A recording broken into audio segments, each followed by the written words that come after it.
شکل والوں کے لیے بنائی گئی ہے۔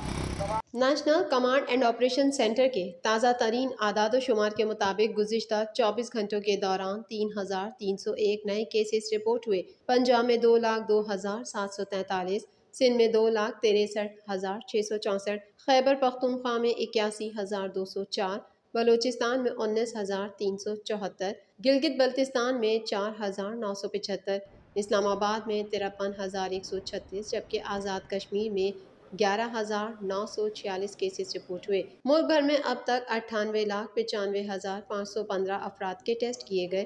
گزشتہ 24 گھنٹوں کے دوران 38,282 نئے ٹیسٹ کیے گئے۔ اب تک 5,86,228 مریض صحت یاب ہو چکے ہیں، جبکہ 2,564 مریضوں کی حالت تشویشناک ہے۔ پاکستان میں کرونا سے ایک دن میں 30 افراد جاں بحق ہوئے، جس کے بعد وائرس سے مرنے والوں کی تعداد 13,965 ہو گئی۔